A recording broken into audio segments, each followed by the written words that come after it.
तैयार हो जाइए। यह रिश्ता क्या कहलाता है, अब तक के सबसे रोमांचक और दिल दहला देने वाले ट्रैक के लिए, जहां रिश्तों की उलझने, प्यार की कसौटी और एक खौफनाक साजिश आपको अपनी सीट से हिलने नहीं देगी। कहानी ऐसे मोड़ पर आ चुकी है जहां हर मुस्कान के पीछे एक राज है और हर रिश्ते की डोर खून से सनी हुई है। यह सिर्फ एक कहानी नहीं, एक ऐसा सफर है जहां प्यार, धोखा और बदला एक साथ अपनी धुरी पर घूम रहे हैं। कहानी की शुरुआत होती है अभीरा और अंशुमान की शादी की भव्य तैयारियों से। सिंघानिया हवेली को दुल्हन की तरह सजाया गया था, फूलों और रोशनी से जगमग कर रही थी। हल्दी की रस्म हो चुकी थी, मेहंदी के रंग गहरे चढ़ रहे थे और संगीत की धुनें हर कोने में गूंज रही थीं। हर कोई खुशियों से झूम रहा था, खासकर सुमन, जो अपनी बेटी अभीरा की शादी का सपना जी रही थी। अंशुमान भी अभीरा के साथ एक नए जीवन की शुरुआत के लिए बेहद उत्साहित था, लेकिन इस जश्न के पीछे छिपा था एक गहरा अंधेरा, एक ऐसी क्रूर नियति जो इस परिवार को तोड़ने वाली थी। किसी को नहीं पता था कि जिस महल को फूलों से सजाया जा रहा है, उसकी नींव में खून बहाया जा चुका है। जापान से लौट रही चारू, जो परिवार की छोटी बेटी थी, सिर्फ एक बहन नहीं बल्कि एक चलती फिरती गवाह थी। एक ऐसा खतरा जिसके पास वह सबूत थे जो अगर सामने आ जाते तो पूरे परिवार की इज्जत और विरासत मिट्टी में मिल जाती। उसके लैपटॉप में कुछ ऐसी जानकारी थी जो कई बड़े नामों को बेनकाब कर सकती थी, लेकिन चारू इंडिया पहुंच ही नहीं पाती। उसकी कार एक सुनसान पहाड़ी रास्ते पर पलट जाती है, आग की लपटों में घिर जाती है और फिर उसकी जली हुई लाश मिलती है।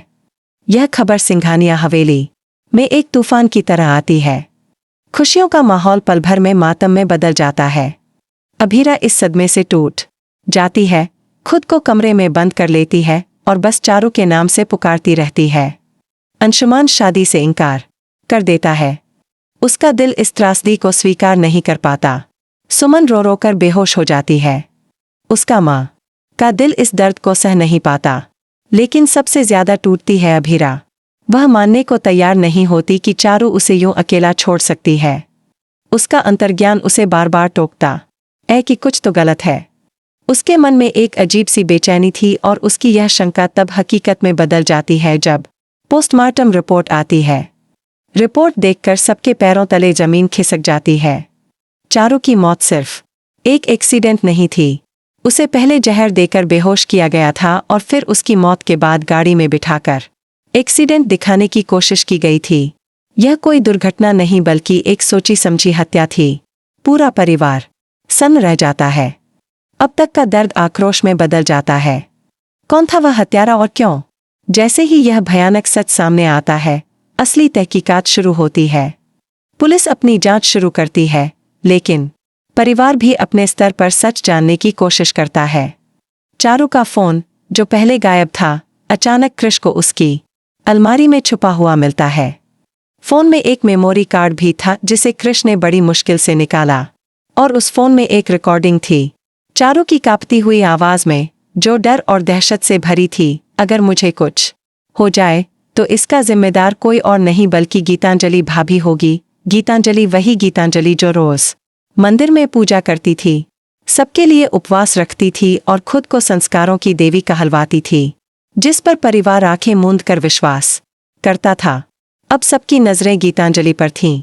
शक के काले बादल उस पर मंडरा रहे थे, लेकिन गीतांजलि ने सिर्फ एक रहस्यमय मुस्कान के साथ कहा, कभी कभी जो सच दिखता है वह सबसे बड़ा झूठ होता है। उसकी आंखों में एक अजीब सी चमक थी, जैसे वह कोई खेल खेल रही हो। अभी कोई कुछ समझ पाता, इससे पहले एक और धमाका होता। घर में लगे सीसीटीवी फुटेज सामने आते हैं। फुटेज में साफ दिख रहा था कि चारू उस रात गीतांजलि के कमरे में गई थी और उसके बाद कभी वापस नहीं आई। अब गीतांजलि पूरी तरह से शक के घेरे में थी, लेकिन वो अकेली नहीं थी, क्योंकि उसी रात अरमान भी घर से गायब था और वह कहाँ गया, इसका जवाब उसके पास भी नहीं था। पुलिस की जांच की सुई अब गीतांजलि और अरमान दोनों की तरफ घूम रही थी। क्या इन दोनों का इस हत्या से कोई संबंध था, या ये भी किसी साजिश का हिस्सा थे? इस दुखद घटना ने अभीरा और अरमान को एक दूसरे के और करीब ला दिया था। दोनों अपने अपने तरीके से इस त्रासदी से जूझ रहे थे और अनजाने में एक दूसरे का सहारा बनते गए। अभीरा, जो चारू के जाने से पूरी तरह टूट चुकी थी, अरमान के कंधे पर सिर रखकर रोती थी। अरमान भी, जो अपने परिवार पर लगे इस लांछन से परेशान था, अभीरा की मौजूदगी में सुकून पाता था। उनके बीच की दूरियां कम होने लगीं और एक अनकहा सा रिश्ता पनपने लगा जो दर्द में लिपटा था। इसी बीच सुमन की तबीयत बिगड़ने लगती है और उसे अस्पताल में भर्ती कराया जाता है। वहां एक ऐसा डॉक्टर आता है जो कभी चारू के साथ जापान में काम कर चुका था। उसने एक और चौंकाने वाला खुलासा किया। चारू पिछले 2 हफ्तों से मुझसे डर रही थी। उसने कहा था कि कोई मुझे मारना चाहता है, मेरे पीछे पड़ा है और वह मेरे घर का ही है। यह सुनकर सबके होश उड़ गए। इसका मतलब था कि हत्यारा कोई बाहरी नहीं, बल्कि परिवार का ही कोई अपना था। लेकिन कहानी में सबसे बड़ा ट्विस्ट तब आता है जब डीएनए रिपोर्ट आती है। रिपोर्ट देखकर सबके पैरों तले फिर से जमीन खिसक जाती है। जो लाश मिली थी वो चारू की नहीं थी। तो फिर वो लाश किसकी थी और चारू कहाँ थी? कहानी अब एक ऐसा मोड़ लेती है जिसकी कल्पना भी नहीं की थी। एक गुप्त लोकेशन से एक वीडियो आता है जिसमें एक लड़की बुरी हालत में जंजीरों में बंधी दिखती है। वो कांपती हुई आवाज में कहती है, मैं चारू हूँ, मेरी मदद करो, मेरा अपना परिवार ही मेरी मौत चाहता है। इस वीडियो ने पूरे परिवार को हिला दिया। अब सवाल उठता है कि चारू को कैद किसने किया? गीतांजलि, अरमान या फिर सुमन? क्योंकि सुमन, जो अब तक अपनी बीमारी और मासूमियत की आड़ में थी, उसकी कॉल डिटेल्स में पता चलता है कि वह जापान के उसी नंबर से महीनों से बात कर रही थी जिससे चारू को धमकियां मिल रही थीं। क्या सुमन ही असली मास्टरमाइंड? क्या वह चारू को इसलिए हटाना चाहती थी क्योंकि अभीरा की शादी किसी और से करवाना चाहती थी? शायद अंशुमान के साथ उसका कोई गुप्त एजेंडा था, या फिर असली खेल तो कोई और ही खेल रहा है। एक ऐसा नाम जो अब तक पर्दे के पीछे है, लेकिन जिसकी साजिशें पूरे परिवार को अपनी गिरफ्त में ले चुकी हैं। अब कहानी में एक नया रंग घुलता है जो अरमान और अभीरा के अधूरे प्यार को सामने लाता है।